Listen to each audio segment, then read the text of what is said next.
તો વિસ્થાપન પ્રક્રિયા કોને કહેવાય એની વ્યાખ્યા જોઈએ।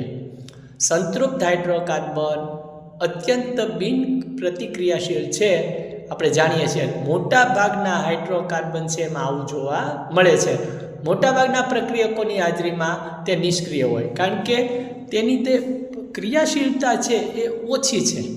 સંતૃપ્ત હાઇડ્રોકાર્બન બિન પ્રતિક્રિયાશીલ છે, એટલે આમ છતાંય સૂર્યપ્રકાશની હાજરીમાં હાઇડ્રોકાર્બનમાં ક્લોરીન ઉમેરીએ તો એ ઉમેરવાની જે પ્રક્રિયા છે એ ખૂબ ઝડપી છે, કારણ કે આમ બહુ સક્રિય નથી, પણ જોઈને સૂર્યપ્રકાશ આપો તો એ સારી એવા પ્રમાણમાં પોતાનું વિસ્થાપિત પ્રક્રિયા કરે છે। એ આપણે જાણવાનું છે।